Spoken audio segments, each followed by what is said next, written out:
Femlovers, ¿cómo están? ¿Cómo estás? Me da mucho gusto saludarte y darte la bienvenida a esta nueva emisión de Feminismos en Corto, sin tanto rollo. Esta es la emisión número 115 de este 13 de septiembre del 2023. Como siempre, te saludo primero a través de la señal de Maya FM en el 103.5 en su estreno y estamos transmitiendo desde Cancún, Quintana Roo. También saludo a quienes nos ven y nos escuchan a través de la señal de CIPSE TV CUN y del Sistema Quintanarroense de Comunicación Social en todas sus estaciones de radio, como son Riviera FM, Caribe FM, Chetumal FM en el 100.9 y Radio Chan Santa Cruz allá en el corazón de Quintana Roo. También saludo a quienes nos ven a través de las redes sociales, Click Noticias, Verdades Quintana Roo, Pulso Sur, Quinta Avenida Playa del Carmen, Cancún, Caribe Mexicano, Las Noticias del 10 con Ramón Aguilera, Maya Politics Sureste, QR Noticias y Mujer Total, Chetumal. Bueno, en esta ocasión, en las efemérides, está un poquito lejano, pero bueno, está ya a la vuelta de la esquina el 26 de septiembre. Y este día se evoca en nuestro país el Día Nacional para la Prevención del Embarazo No Planificado en Adolescentes. Esta conmemoración fue aprobada en la Cámara de Diputados el 8 de diciembre de 2011, aunque ya se venía celebrando desde el 2006. Y es importante hablar de este día, bueno, pues porque estamos hablando de niñas y de adolescentes y es importantísimo que esto no siga ocurriendo en nuestro país y es importantísimo erradicar el embarazo adolescente. También en esta ocasión, la mujer medicina Fabiola Sumano, en su círculo de sabiduría femenina, nos hablará del arte del silencio y por qué es importante crear espacios de silencio para generar numerosos beneficios. Quédate porque ella nos va a contar cuáles son. También te voy a compartir mi reflexión de esta semana acerca de las mujeres en las cúpulas empresariales. Es un ámbito donde hay poco o nulo avance. Las mujeres están subrepresentadas en estos consejos de administración en prácticamente todo el mundo. Y en el caso de México, bueno, se hizo un estudio de las 50 empresas más importantes del país y encontraron en este 2023 que apenas el 12.4% de las sillas de los consejos de administración de estas 50 empresas están ocupadas por mujeres. Bueno, y en nuestra entrevista, una de las dos entrevistas, conversé con las jóvenes Carolina y Karina Sib. Ellas son egresadas de la Escuela Feminista de Gobernanza MX y realizan una serie de talleres en su comunidad para mujeres indígenas sobre sus derechos reproductivos, así como su derecho a interrumpir un embarazo. Aquí nos cuentan a qué se están enfrentando, cuáles son todos estos tabús y estos estigmas que aún hoy perviven en las comunidades rurales de los municipios de Lázaro Cárdenas y José María Morelos. Y en la sección de mujeres periodistas entrevisté a Nesli Silva, quien es una experimentada comunicadora y fundadora y directora general de la agencia Comunicación Logística Integral de Cancún, CLIC, y de la agencia de monitoreo Noticias Claro. Esto es Feminismos en Corto, sin tanto rollo. Comenzamos. El Día Nacional para la Prevención del Embarazo No Planificado de Adolescentes se conmemora cada 26 de septiembre. Esto en México, por supuesto, y se evoca esta conmemoración desde el 2011 gracias a la aprobación en la Cámara de Diputados. Sin embargo, como les decía, ya se toma en cuenta este día desde el año 2006.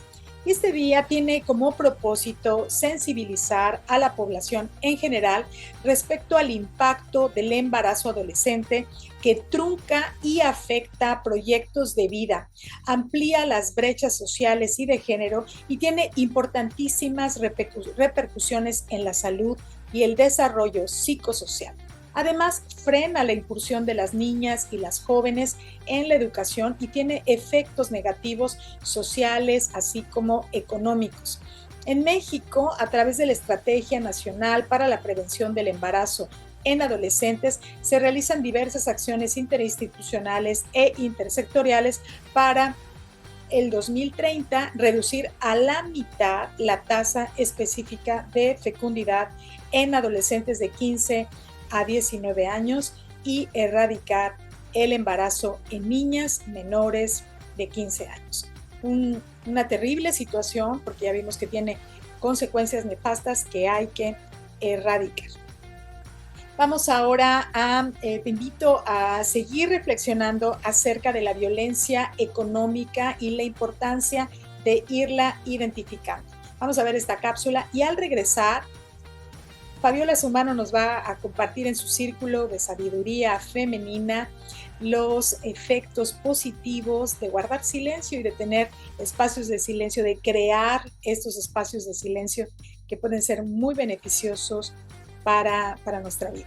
Vamos y regresando, vamos a un corte y vamos a las entrevistas que tengo preparadas para ti en esta ocasión. Ya regresamos. ¿Sabes si sufres violencia económica? Aquí te voy a decir en corto y sin tanto rollo 3 ejemplos de violencia económica. 1. Te quieren controlar el dinero, te critican en qué gastas y en qué no. Tal vez te piden que les deposites tu propio dinero a su cuenta. Eso es violencia económica. 2. Si te critica por tu trabajo, que es tu principal fuente de ingresos, te molesta, te espía, te acosa en tu lugar de trabajo, critica a tus compañeros, a tus jefes y te presiona para que renuncies, eso es violencia económica. 3. Si te hace comentarios destructivos que socavan tu autoestima acerca de cómo te ves, de tu apariencia, de tu experiencia, de tus conocimientos, con el propósito de que no trabajes, no salgas a buscar chamba, eso es violencia económica. La violencia económica es una de las más comunes y de las menos identificadas. Al menos el 30% de las mujeres mexicanas después de los 15 años la han padecido. ¿Y tú, ejerces violencia económica o eres víctima de ella?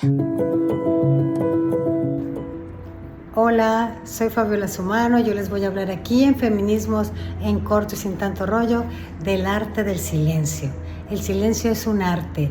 El diccionario nos dice que el silencio significa la ausencia del sonido, pero es muy difícil realmente estar totalmente en silencio porque existen vibraciones y sonidos que siempre nos acompañan. Pero vamos a crear y vamos a buscar el silencio que hay en la profundidad de la noche, ese silencio al que ustedes pueden contactar en esos momentos. Es un momento muy especial.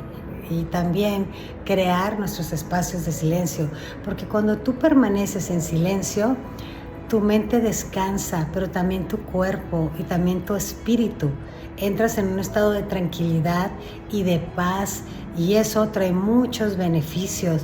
Nos beneficia en nuestras células, en todas las funciones de nuestro cuerpo, en nuestra mente. La mente descansa de tanto ruido. Nos rodea el ruido, estamos bombardeados por ruido y por sonido. Nos avisan por alarmas, por sonidos, todo el tiempo estamos dentro del ruido. Entonces vamos a crear nuestro espacio de silencio, y es una invitación a que ustedes creen ese espacio silencioso, creando un estado de paz interior, donde ustedes pueden meditar, respirar para contactar con esa paz interior. Es algo muy hermoso que los va a llevar a liberarse del estrés y estar en paz. También teniendo conversaciones positivas, tranquilas, rodeándose de personas que les sumen con cosas que hablen de tranquilidad, de paz. De todo eso les va a crear silencio a su mente. También pueden crear silencio ambientalizando su entorno, quitándole el ruido en lo más posible que ustedes puedan. Quítenle el ruido a los espacios donde ustedes se desarrollan, donde pasan la mayor parte del tiempo. Vuélvanlos más silenciosos y van a ver cómo se empieza a transformar todo su cuerpo, su mente y su espíritu. Aquí la mente está siempre activa porque recibe muchos estímulos. Entonces es un momento para que ustedes sepan que pueden tranquilizarla, que pueden tener esos momentos de silencio y ese estado de paz. El silencio es un poder al que todos podemos acceder, que es un regalo que nos podemos dar a nosotros mismos, a nosotras mismas, de estar en silencio. Cuando ustedes están en silencio, se vuelven más sabias, toman mejores decisiones más acertadas, más positivas, porque tienen tiempos de reflexión, porque tienen tiempos de integración. Entonces crean una paz alrededor, una paz interior, y eso les va a sumar y los va a hacer sentirse mejor y cada día ser mejores para ustedes mismos. Es lo más importante, es nosotros sentirnos bien con nosotros mismos. Entonces es una gran invitación a que practiquen el silencio, a que creen esta arte del silencio en sus vidas, que lo asumen a sus corazones y que pongan en práctica permanecer en silencio. Si lo pueden hacer por 5 minutos diarios, estaría ideal. Si pueden sumarle a 10 minutos, pues estaría muy bien, y así día con día sumarle 1 minuto más al silencio les va a traer grandes beneficios. Les va a traer paz, tranquilidad, mucha relajación y mucha sabiduría. Los invito a practicar el silencio y que se sumen a este arte. Y les recuerdo que cuando las mujeres nos unimos suceden cosas grandes, y que si permanecemos unidas cada día seremos más fuertes. Muchas gracias y hasta la próxima. Mujeres CEO aún en desigualdad. ¿Cómo están? Yo soy Aide Serrano y te comparto mi colaboración de esta semana para Luces del Siglo. La pandemia sigue haciendo estragos en el difícil camino de alcanzar la igualdad entre hombres y mujeres. El atraso en la participación laboral de las mujeres se estima en 2 décadas. Además, el incremento de la violencia familiar, así como la inequitativa participación de los hombres en las tareas de cuidados y del hogar, continúa limitando el desarrollo y ejercicio pleno de las mujeres. Otro ámbito donde es evidente el nulo o poco avance es el ámbito empresarial y sus cúpulas. Las mujeres están subrepresentadas en los consejos de administración prácticamente en todo el mundo. Y en el caso de México, en las 50 empresas más importantes del país, solo el 12,4% de las sillas son ocupadas por ellas. El estudio realizado por la consultoría World Talent Advisors revisó los 605 consejos de administración para concluir que las mujeres solo ocupan 77. Otro dato muy importante es que de esas 50 empresas, 11 no tienen ninguna mujer en el consejo. Todavía hay una prevalencia muy mayoritaria de consejeros hombres, es decir, el 87,3% de participación masculina, subraya el informe.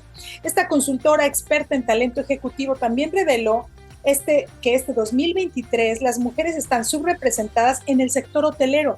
Las gerencias generales de los hoteles están en manos del 95% de los hombres. Un análisis realizado a los 100 hoteles más importantes, entre los que destacan la cadena Hilton y Vidanta.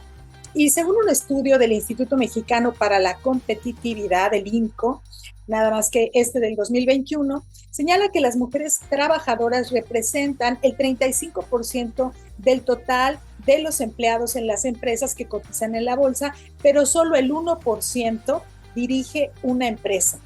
La crisis generada por la pandemia del COVID-19 impactó negativamente en la ocupación y las condiciones laborales de las mujeres en América Latina y el Caribe, generando un retroceso de más de una década en los avances logrados en materia de participación laboral, de acuerdo con el informe especial COVID-19. La autonomía económica de las mujeres en la recuperación sostenible y con igualdad, que fue dado a conocer por la Comisión Económica para América Latina y el Caribe, mejor conocida como la CEPAL. Pero bueno, ¿qué falta para que las mujeres alcancemos la igualdad en los consejos de administración?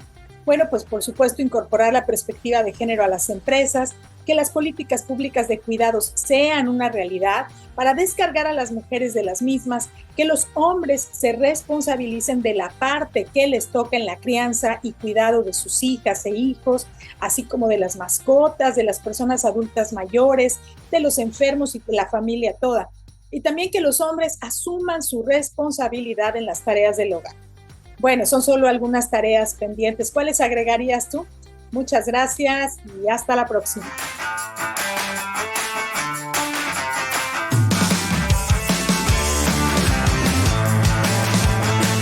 Estamos aquí en Feminismos en Corto Sin Tanto Rollo y me da mucho gusto darle la bienvenida a dos jóvenes que yo diría que están haciendo el cambio real. Estas jóvenes que también nos dan pues mucha alegría y mucho entusiasmo por el trabajo que realizan. Son estas nuevas generaciones que a mí me emocionan mucho porque ustedes son las personas que están cambiando generaciones enteras. Bueno, ahorita vamos a ver por qué. Le doy la bienvenida a Carolina Tzir y también a Karina Tzir. ¿Cómo están? Hola, muy contentas de estar contigo. Bien. ¿Tú, Carolina, cómo estás? Hola, igual emocionada de estar en este espacio. Gracias. Qué bueno que están aquí. Cuéntenme, ¿dónde viven ustedes?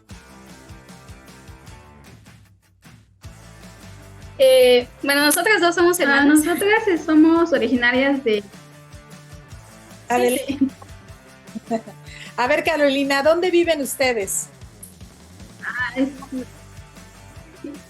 Carolina, creo que te quedas congelada. Nosotras somos originarias de Ignacio Zaragoza, el municipio de Lázaro Cárdenas. Bueno, Carolina y... Creo que está inestable en internet. Está un poquito inestable, pero bueno, aquí está Karina para hablar cuando te quedes congelada. Ellas son egresadas de la escuela feminista. Entiendo que es la primera generación y ustedes tienen en marcha un proyecto muy importante del que nos van a contar hoy. ¿De qué se trata este proyecto que nació gracias a su participación en la escuela feminista? ¿Quién de las dos? ¿Carolina o Karina? Va Carolina primero. Sí, este trabajo es de la segunda generación. Estuvimos en la primera y ahorita igual en la segunda edición. Y pues nació desde como de todo el trabajo teórico que se abordó en la escuela y demás, que estuvo enfocada más como al acceso al derecho a decidir y el aborto seguro en el Estado. Entonces este proyecto nació como parte de la incidencia que necesitamos también en las comunidades indígenas de donde somos, ¿no? Porque muchas veces todo está centrado en ciudades, en municipios más grandes, entonces a nosotros nos dejan como un poquito más de lado, no hay como mucha participación o incidencia en donde estamos. Entonces eso nos llevó a reflexionar y decidir también que pues también necesitamos, ¿no?, la información, y más en los contextos en los que vivimos, pues es muy importante también acercar esa información a más personas y a más mujeres que necesitan, y que pues más de nada sobre el estigma, ¿no? En esas comunidades ha estado como el aborto es un tema muy tabú aún, y pues nosotras queremos pues aperturar, abrir la puerta para empezar a hablar de este tema que es muy importante para las mujeres indígenas también. Así es, el derecho a decidir sobre nuestro cuerpo ha sido despenalizado recientemente en Quintana Roo. Y bueno, es una lucha de cientos de años de muchas mujeres y muchas feministas, en particular, bueno, en Quintana Roo, de varias asociaciones, entre ellas Gobernanza MX, quien es la asociación civil integrada por mujeres valiosísimas e importantísimas como María Rosa Ochoa, Silvia Chuk, Mónica Franco, quienes crearon esta escuela feminista y que, bueno, tiene a jóvenes egresadas como ustedes. Y también es bien importante que las propias jóvenes de las comunidades sean quienes hagan los cambios y las transformaciones, porque también hay políticas públicas u organizaciones muy dadas a ir, que no son ni indígenas ni pertenecen a esas comunidades, muy dadas a ir a decirles, ¿verdad?, a las personas indígenas qué es lo que tienen que hacer y cómo tienen que cambiar, y eso tampoco pues es lo ideal ni tampoco lo más correcto. Platícanos, Karina, ¿cuál es el estigma que se tiene, que mencionaba Carolina, acerca del aborto y de la libre interrupción del embarazo, también como se le llama, en la comunidad de donde ustedes son, donde ustedes van a presentar, a trabajar este proyecto? Claro, justo estuvimos haciendo como estos talleres como participativos, justo como para rescatar la información de la propia voz de las mujeres, y una de las estigmas como más marcadas también que identificamos al menos es que el aborto es un pecado. Entonces ahí al menos la religión en las comunidades siempre está presente, y en temas sobre la autonomía de los cuerpos es como peor aún, ¿no? Y eso limita también mucho que las mujeres puedan decidir, ¿no? Porque pues, es pecado, me va a castigar y demás. Y también sobre la forma en que llevan a cabo su sexualidad también es como muy, muy castigado. Porque muchos de los comentarios que decían las señoras, o incluso que vemos con las redes sociales, ¿no? Pues, ¿para qué abres las piernas? Es tu responsabilidad, como si solo fuera una persona.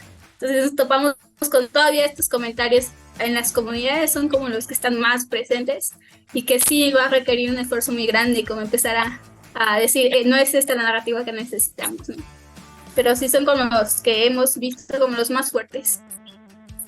Si nos puedes poner más ejemplos acerca de que bien le nombras esta narrativa, para que quienes nos están viendo, escuchando a través del Sistema Quintanarroense de Comunicación Social, de todas sus estaciones de radio, de la televisión, también a través de CIPSE Telecún, quienes nos ven a través de las redes sociales, ¿cuáles son estas frases equivocadas que nos estigmatizan, que nos culpan a las mujeres por ejercer nuestros derechos sexuales, por ejercer nuestra sexualidad, por tomar decisiones en nuestro cuerpo que solo deben ser de nosotras y de nadie más? ¿Qué otras cosas se dicen en sus comunidades que ustedes han identificado? Bueno, una de las cosas igual es, al menos que, aparte de esta, como la parte religiosa que es como muy marcada también, es la parte también de, pues, ¿no? De que conocemos como que es un bebé, ¿no? Como la concepción apenas de feto, es como, es que ya tiene vida, ¿no? Ya es un bebé ya formado prácticamente, entonces estamos asesinando a alguien, ¿no? Y hay mucha como desconocimiento también en la parte fisiológica y demás, ¿no? Entonces, y tiene que ver mucho también con lo que leemos en las redes sociales, los videos que nos mandan. Entonces, como este desconocimiento también de la sexualidad y del cuerpo humano en sí.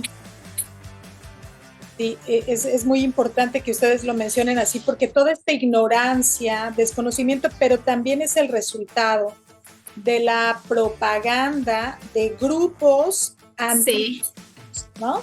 ¿Sí querías decir? Claro.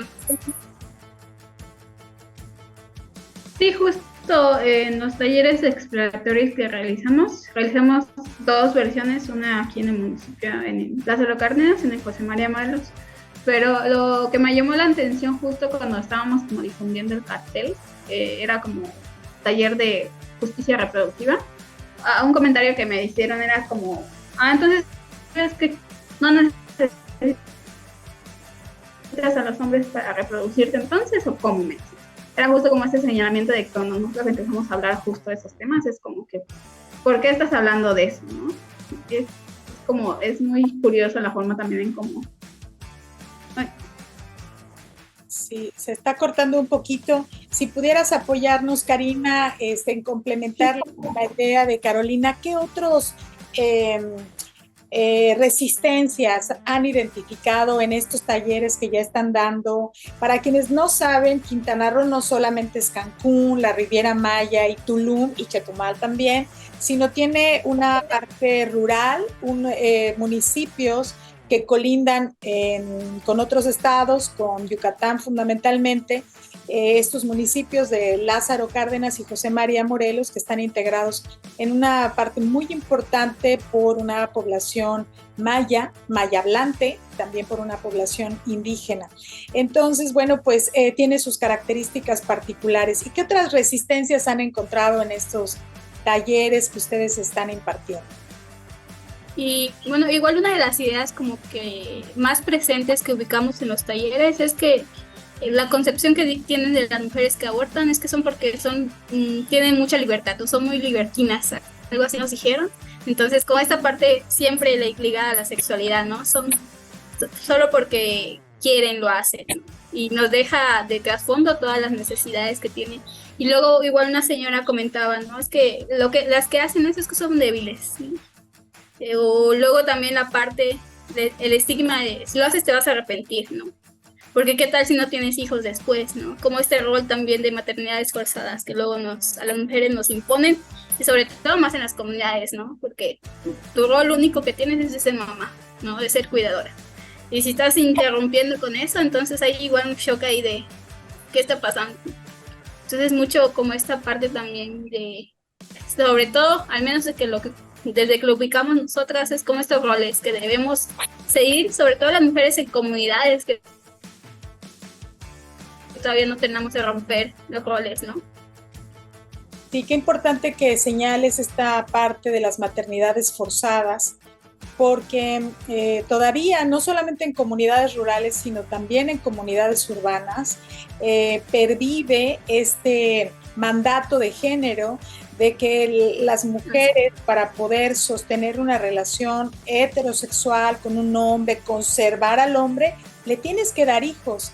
Aun cuando ya tengas 2, 3 de una relación anterior, con esta nueva relación, te tienes que mantener ahí. Y otra cosa que también me han dicho a mí y he escuchado, es que si no tienes hijos, seguramente estás usando algún método anticonceptivo y esto te convierte inmediatamente en una libertina, en una cualquiera. Entonces es impresionante, ¿verdad? Que aún en este nuevo milenio las mujeres sigamos teniendo esas ideas en contextos urbanos y en contextos rurales. Y qué importante el trabajo que están haciendo ustedes. Cuéntenme dónde más van a dar esos talleres, qué planes tienen, qué perspectivas para continuar con este trabajo tan importantísimo de comunicar a las mujeres sus derechos, el derecho a decidir sobre su cuerpo, sus derechos sexuales de libertad reproductiva. Sí, pues justamente nuestras áreas de trabajo son Lázaro Cárdenas y José María Morelos, porque somos como pertenecientes de ahí, al menos la mayoría de la colectiva. Entonces estamos trabajando justamente ahí. Ya hicimos como nuestros 2 talleres exploratorios, estamos todavía en el proceso de ver si los volvemos a replicar con otro tipo de población, como para seguir como contrastando, porque la mayoría en Ignacio Zaragoza, por ejemplo, fueron ya mujeres de más de 30 años, ¿no? Y ahí salieron como muchos prejuicios y muchos estigmas, y al menos en José María Morelos fue con un grupo de jóvenes, entonces ahí ya es menos el estigma, pero todavía hay cositas igual ahí. Entonces es como interesante también este contraste, y lo que buscamos con los talleres justamente es eso, saber qué estamos pensando del aborto, cuál es la narrativa que nos vendieron, que nos hemos creído, que seguimos replicando, y a partir de ahí empezar a hacer nuestras propias narrativas también, ¿no? Como nosotras pertenecientes a las comunidades, y el producto final también que buscamos es justamente una campaña de difusión a través de las redes sociales, ya sea radio, que nos lleve a estas nuevas narrativas también, ¿no? De las mujeres tienen la decisión, ¿no? De su propio cuerpo, y nadie debe cuestionar eso. Qué padre, no saben qué bonito siento escucharlas. me da una esperanza. Carolina, sí. Ahora cuéntenme así ya, para ir cerrando la entrevista, se nos está terminando el tiempo. ¿Cómo se sienten ustedes después de, ser egresadas de la escuela feminista y ya estar haciendo este trabajo? Pues haber pasado de alumnas a maestras, por decirlo de alguna manera, y ya en trabajo en campo real. ¿Cómo se han sentido con este proceso para ustedes? Carolina. Pues ha sido un proceso muy, no sé, como relajante también, como esta parte también de disruptivo, ¿no? En contra de las narraciones que estamos viendo. Y más en nuestras comunidades no tenemos como una red súper grande como hay como en las ciudades, donde hay muchas colectivas y demás. Aquí, por lo menos en la región, somos casi las únicas. Entonces igual es como un poquito esa parte, empezar ya a involucrar a más mujeres también, porque aquí de verdad casi no hay muchas movimientos.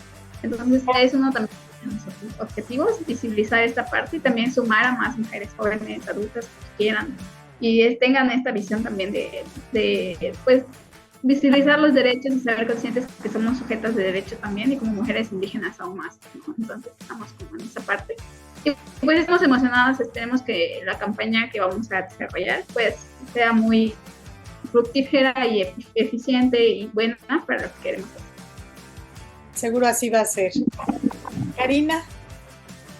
Sí, pues igual como muy emocionada y sobre todo nos complace trabajar en nuestras propias comunidades. Creo que es uno de los grandes emociones, pero creo que también uno de los grandes retos, porque no es fácil trabajar en comunidades indígenas, sobre todo llevando estos temas, ¿no? Porque luego te cargas con la propia estigma de la gente, ¿no? Pero estamos justamente rompiendo eso y nos sentimos muy acompañadas también con gobernanza, con la colectiva, con las compañeras que van sumándose y creo que es algo que nos llena mucho de alegría. Qué hermosura, son ustedes valientes y ustedes son esta cosa que les gusta mucho a los políticos decir, de que hay que hacer comunidad, de que tú eres el cambio, ustedes lo están haciendo en favor de las mujeres, pero en favor también de todas las familias y de su propia comunidad. Pues muchísimas felicidades a ambas por este trabajo. Espero que regresen pronto a Feminismos en Corto Sin Tanto Rollo, a seguirnos contando cómo les está yendo, también para que la gente se entere. Ahora, quienes quieran conocer más de lo que ustedes están haciendo en sus comunidades, ¿cómo las pueden encontrar? Si quieren compartir redes sociales, teléfono, adelante. Claro, estamos en Facebook como colectiva Ajal Yaku. Así nos pueden encontrar también en Instagram. Usualmente siempre subimos todo lo que hacemos a Facebook, convocatorias o algunas cuestiones. Ahí nos pueden encontrar. Estamos muy emocionadas. Muy bien. ¿Nos puedes repetir el nombre de la colectiva? Sí, es colectiva feminista Ajal Yaku. Ajá, sí. Ajay. Muy bien. Bueno, pues nos ha jugado medio chueco hoy el internet. No te pongas triste, Carolina. Súper bien de todas maneras. ¿Algo más que quieran agregar antes de despedirnos? Pues estamos muy agradecidos por el espacio y muy contentas de haber compartido contigo. Te agradecemos mucho. Yo más. Adelante. Y muchas gracias igual por el espacio y esperemos de estar como en contacto y ya cuando tengamos la campaña pues te vamos a avisar igual para darle mucha difusión. Cuenten conmigo para apoyarles en la difusión que haga falta. Les mando un fuerte abrazo, los mejores ánimos, fuerza para que sigan con esta labor tan importante y hasta la próxima. Muchas gracias, nos vemos. Ya estamos aquí en Feminismos en Corto, Sin Tanto Rollo, en la entrevista con una querida amiga, colega, Nesli Silva. ¿Cómo estás, querida Nesli? Muy contenta y de por fin estar en este espacio contigo, hasta que se me hizo que me invitara. ¡Ay, hola! Sí, ya habías estado aquí. Pero no como en esta serie de mujeres periodistas, mujeres comunicadoras, que como Nesli es muy importante para mí que las conozcan, que conozcan su trayectoria y que estén aquí en el programa para que nos compartan también estas que son claves, que es su conocimiento, también su experiencia y que nos puedan ayudar a construir una ruta para las nuevas generaciones. Pero antes de continuar, les voy a decir quién es Nesli Silva. Ella es licenciada en Ciencias de la Comunicación, es fundadora de la agencia Comunicación Logística Integral de Cancún Click y de la agencia de monitoreo Claro Noticias. También, su experiencia y su carrera comienzan en el año 2000. Ella como reportera en diversos medios de comunicación, televisión, radio y prensa escrita. En el 2009 empezó a colaborar en Semarnat como coordinadora de comunicación de la dependencia en Quintana Roo. En el 2010 crea el medio digital Click Noticias. En el 12 inicia su faceta como asesora de comunicación e imagen pública de distintas figuras políticas.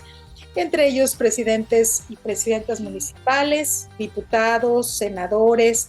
En el 2016 recibió el nombramiento de coordinadora de comunicación social del Congreso del Estado. En el 2019 colaboró como gerente de relaciones institucionales de Radio Fórmula.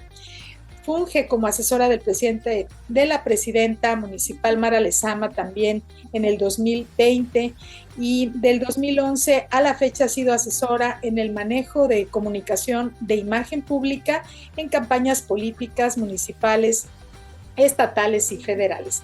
Pues bienvenida Nesli Silva a este espacio de mujeres periodistas. Como ustedes verán, tiene una amplia trayectoria. La verdad es no nos daría este programa ni muchísimos para conocer lo que Nesli opina sobre la realidad, la comunicación actual, que tú has visto, digamos, pasar de los formatos tradicionales a los formatos de las redes sociales.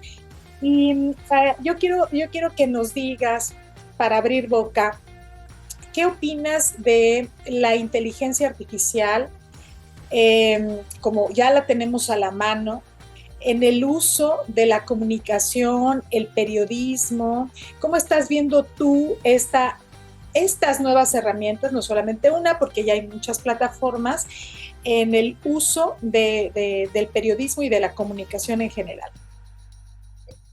Pues es una gran ayuda, ¿no? Creo que la llegada de todas estas herramientas, principalmente de la inteligencia artificial, nos ayudan muchísimo a poder mejorar los procesos de la información, ¿no? Lo que antes nos llevaba, pues, alrededor de 10 horas, ¿no? Procesar desde que salías a buscar la información, se redactaba la noticia, pasaba al área de redacción, de corrección de estilo, hasta la prensa, ¿no? Y veías el periódico salir impreso, listo para distribuirse.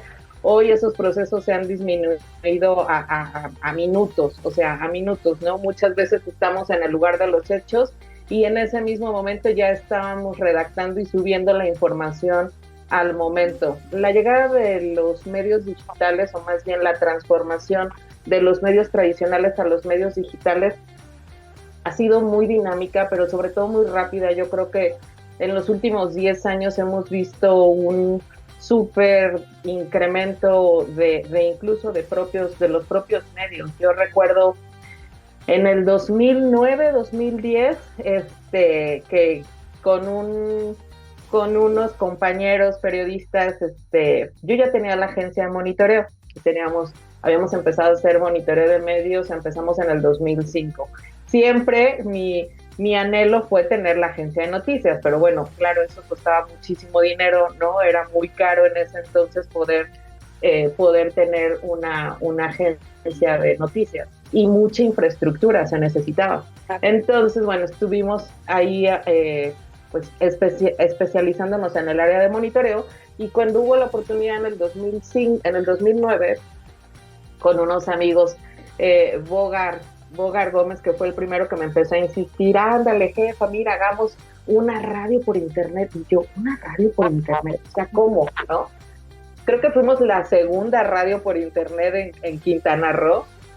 Fue una experiencia padrísima, Aide. Hicimos, creo que en ese entonces logramos sacar como 9 programas en vivo, producidos de una manera impresionante, muy bonito. Pero obviamente carecíamos de mucha experiencia en la comercialización, y además nadie creía en el internet. O sea, la gente que tenía yo apoyándome en el área de comercialización me decían, es que nadie quiere comprar spots en internet, de una radio por internet, ¿no? Entonces fue una experiencia muy padre, aprendimos muchísimo, pero ahora que lo veo a la distancia, si tuviéramos las herramientas que hoy tenemos con la inteligencia artificial, o sea, nos hubiéramos ahorrado un mundo de dinero, y además obviamente hubiera sido otra, pues también el recibimiento de la audiencia. Era muy difícil hacerte una audiencia por internet hace 12 años, y hoy yo veo que ha crecido muchísimo. Ahora ya todo el mundo puede crear su propio medio, tener su propia página, que además sale muy económico, ¿no? Hace 12 años era carísimo estar dentro de un servidor y todo lo que implica.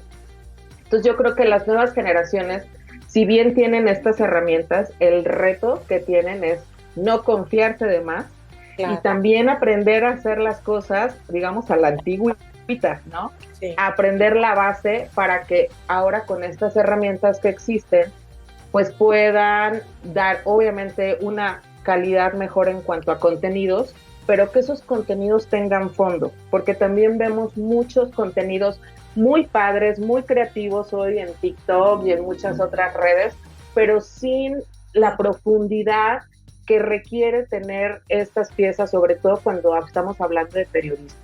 Claro. Entonces, ese sería como que mi principal mensaje con respecto a que no nos dejemos guiar por el canto de las sirenas, ¿no? Sino que siempre la base, que es la investigación, el checar tus fuentes de información.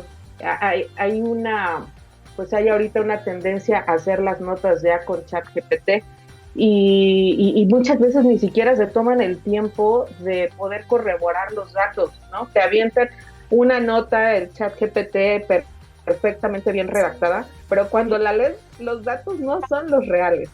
Sí, ¿cuáles son los riesgos que tú ves del uso de la inteligencia artificial, con el ejemplo de ChatGPT o de, no sé, el uso de la creación de imágenes? ¿Qué riesgos ves para el ejercicio del periodismo, para la audiencia que tienen pues los medios de comunicación, ya sean digitales o tradicionales? Pues principalmente las fake news, ¿no? Que antes era en su momento también a través de, sobre todo de Facebook, que se pudo controlar, la gente podía identificar un poquito, ya sea al menos por el tipo de fotografías que utilizaban, que ponían en duda que fuera una noticia real, o que traían a lo mejor faltas de ortografía o cosas así, que daban como esas señales. Pero el ChatGPT es tan perfecto que no te da ni siquiera esta duda a lo mejor de que sea una nota inventada, porque están verdaderamente muy bien redactadas. La estructura que te da la aplicación es buenísima. Donde está el riesgo, obviamente, es en los datos duros. Esos datos duros que la mayoría pues no están actualizados, ¿no?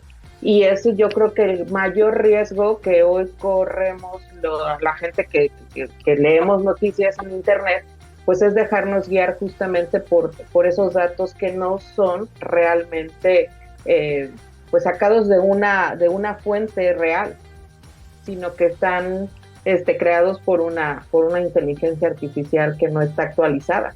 Sí, que no es tan inteligente, una inteligencia artificial que no es tan inteligente, que no tiene la experiencia, el conocimiento cercano que pueden tener pues las y los periodistas de una comunidad. Eso es importantísimo, porque cambia los nombres también, las fechas, puede tener una redacción correcta, muy básica, digamos que no tiene pues una variedad o un matiz que puede aportar la literatura también, que también se cruza en los caminos del periodismo. Es muy básica, pero pues no va más allá, no tiene otros matices que siempre son importantes también en el periodismo. Hay un tema que Nesli y yo como comunicadoras tenemos de manera permanente también, y que queremos conversar aquí con ustedes en Feminismos en Corto Sin Tanto Rollo, y es nuestra experiencia como mujeres y como madres en esta dura profesión que no es nada fácil. Nesli es madre de 3 jóvenes y, como ustedes verán, ella es muy joven, podrían parecer su hermanita y sus hermanitos, pero son sus hijos. Entonces yo creo que tu experiencia también es muy valiosa, que nos puedas compartir cómo ha sido para ti el ejercicio de la comunicación, porque no solamente del periodismo, también de la comunicación, de la asesoría en materia de imagen. ¿Cómo ha sido este ejercicio de tu profesión acompañado de la maternidad siendo joven? Pues la verdad, muy divertido, principalmente, ¿no? Muy divertido, con muchos desafíos. Fui mamá a los 19 años. Mi primer hijo acaba de cumplir recientemente 26 años, Joshua. Y bueno, él fue reportero empírico desde los 4 años, porque obviamente fue salía tan temprano de la escuela que yo en ese entonces apenas empezaba a reportear, entonces pues me lo llevaba conmigo. Yo en ese entonces reporteaba el área de, pues hacía muchos reportajes de investigación y de inversión, sobre todo en las zonas, digamos, poco pobladas de Cancún, sobre todo en la zona continental de Isla Mujeres, cuando estaban saliendo todo lo que eran las zonas que no están, las colonias que no están dentro del plan de desarrollo. Irregulares. Entonces, irregulares, gracias, se me fue la palabra, y entonces andaba yo muchísimo en todas estas zonas, ¿no? Y bueno, con Joshua, desde que, bueno, cuando yo me embarazo de Joshua, te cuento que ni siquiera había terminado la prepa. Entonces, tengo a Joshua a los 19, porque me había yo ido de Cancún, me fui a la ciudad de Guadalajara según para poder entrar a estudiar ahí, terminar ahí la preparatoria y que fuera más fácil entrar a la Universidad de Guadalajara.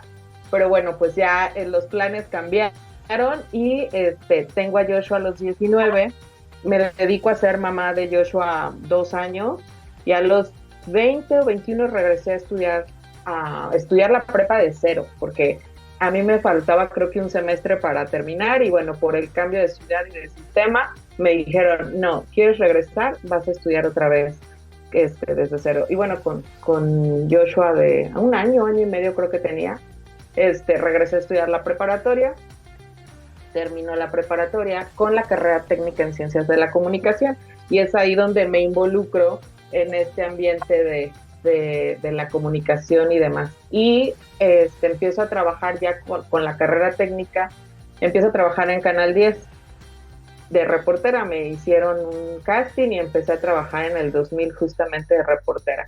Y ya estando en la actividad periodística, sale la oportunidad de poder estudiar la universidad y entonces es que logro entrar a estudiar la universidad y concluir mi carrera. La verdad es que en uno de los medios donde yo trabajé, que fue el periódico Novedades, me apoyaron muchísimo siempre en el tema de la capacitación. Es una empresa que toda la vida buscó que sus empleados estuvieran súper actualizados, entonces en esta constante buscar, mejorar y además que siempre he sido muy inquieta y me encantaba lo que hacía y yo quería aprender más. Y entonces el pobre niño ahí vivía conmigo en el periódico casi, ¿no? Sí. Y esta parte de Joshua, fíjate que hoy es licenciado, él estudió economía aquí en la UNAM y justamente este despertar por esa carrera parte de esto que le tocó vivir conmigo en el tema de andar acompañándome, reporteando y conociendo todos ese tipo de desigualdades que existen en nuestra sociedad. Sí, y bueno, fuiste mamá muy joven. ¿Qué les dirías a las y los jóvenes que por la circunstancia que sea se embarazan? Digo, hablando en plural porque espero que también los varones se involucren y se hagan responsables de un embarazo al que deciden darle curso, porque bueno, las estadísticas recientes indican que en el primer trimestre de este 2023 casi 100,000 mujeres abandonaron su trabajo por razones de embarazo y matrimonio. Y de este porcentaje, solamente el 3% de los varones abandonaron su empleo por el embarazo de su pareja o por el matrimonio. Quiere decir que las mujeres seguimos sacrificando nuestro desarrollo profesional, educativo, laboral, cuando maternamos, cuando nos embarazamos o cuando nos emparejamos y decidimos formar una familia. No es tu caso. ¿Qué les dirías a esas personas que bueno, ya tienen a un bebé en camino? ¿Se puede? ¿No se puede? ¿Es difícil? ¿Qué les dirías? Claro que se puede, por supuesto que se puede. Fíjate, yo estoy totalmente en contra de esta frase famosa de que si ya tienes hijos, ya te amolaste y ya no vas a poder hacer nada en tu vida y entonces ven el embarazo en un adolescente. Yo era un adolescente cuando me embaracé, como una cuestión trágica, ¿no? Y entonces la sellan así de ya valiste, ya tu vida se acabó, no tienes oportunidad de nada.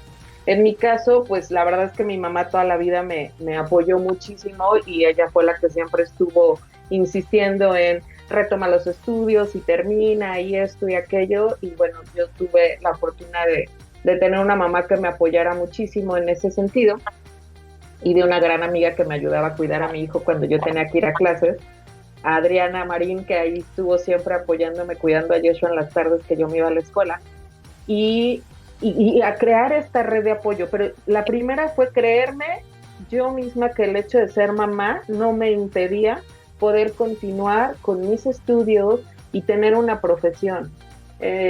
Tienes la red de apoyo, yo, mi mamá, mi hermana, el papá de mi hijo, que también me apoyó muchísimo, y entonces entre todos era, no te preocupes, tú ve a la escuela, nosotros vamos a cuidar del niño. Y yo creo que ahí es donde la familia tiene que salir verdaderamente a respaldar a todas estas niñas que hoy... Familia. Y claro, y hoy también yo creo que hay otras opciones. ¿Qué haces?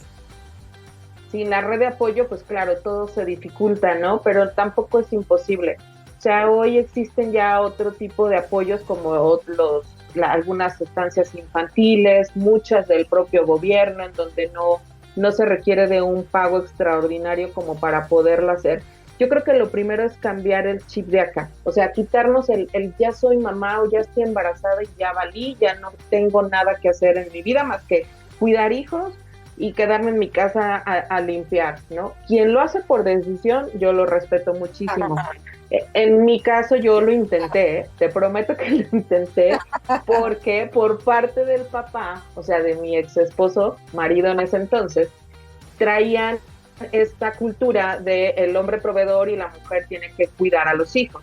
Claro. Y pues yo había visto que les había funcionado, ¿no? Porque pues sus papás llevaban como 20 y tantos años casados cuando nosotros nos casamos, y yo dije, bueno, pues a lo mejor sí es cierto, y sí lo intenté. O sea, fueron como 1 año y medio de que me casé, que estuve dedicada a mi hijo y a la casa y todo esto, pero yo sentía siempre muy dentro de mí, yo decía, es que yo no soy esto, o sea, yo sí quiero seguir y quiero ser, y sobre todo cuando tuve a mi hijo, te juro que yo me quedé una vez así viendo a Joshua, estaba bebé, y dije, y cuando le pregunten a mi hijo, ¿y tu mamá de qué trabaja?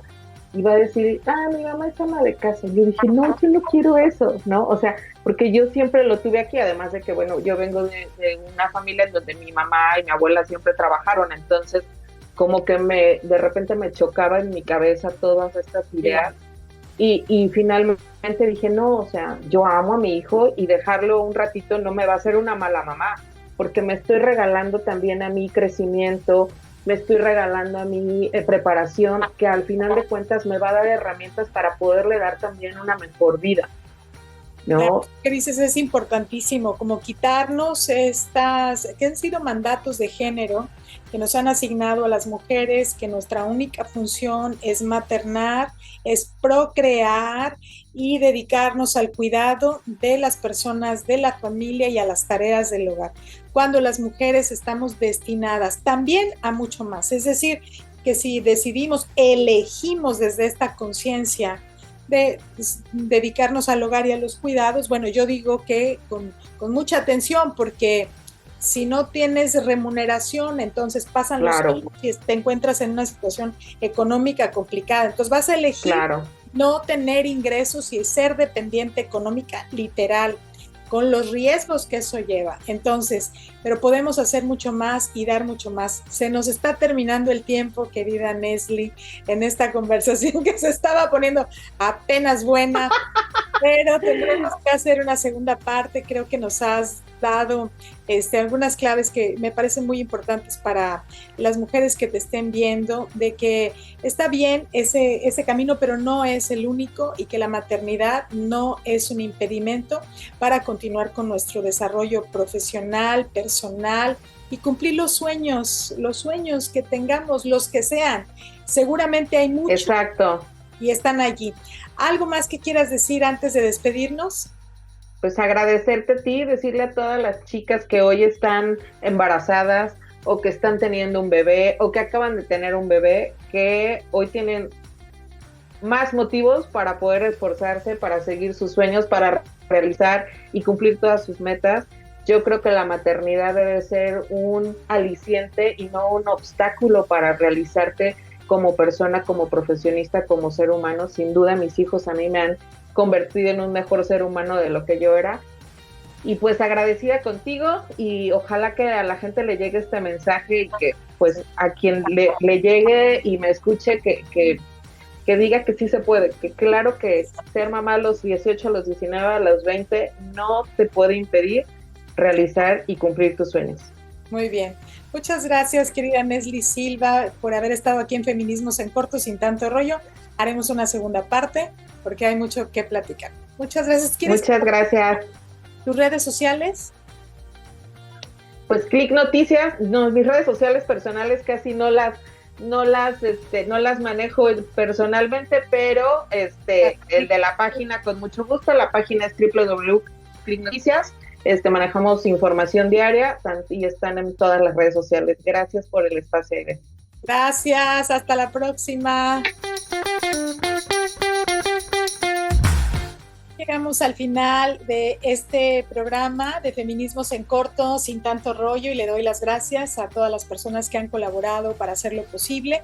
A Diego Ramírez en la edición de video, a Nesli Silva, directora de Click Noticias, José Ramírez, director de Maya Politics Sureste, Silvia Peraza, directora de QR Noticias, Rocío Santos, directora de Mujer Total, Ramón Aguilar, director de Pulso Sur, Jesús Cruz, director de Verdades Quintana Roo.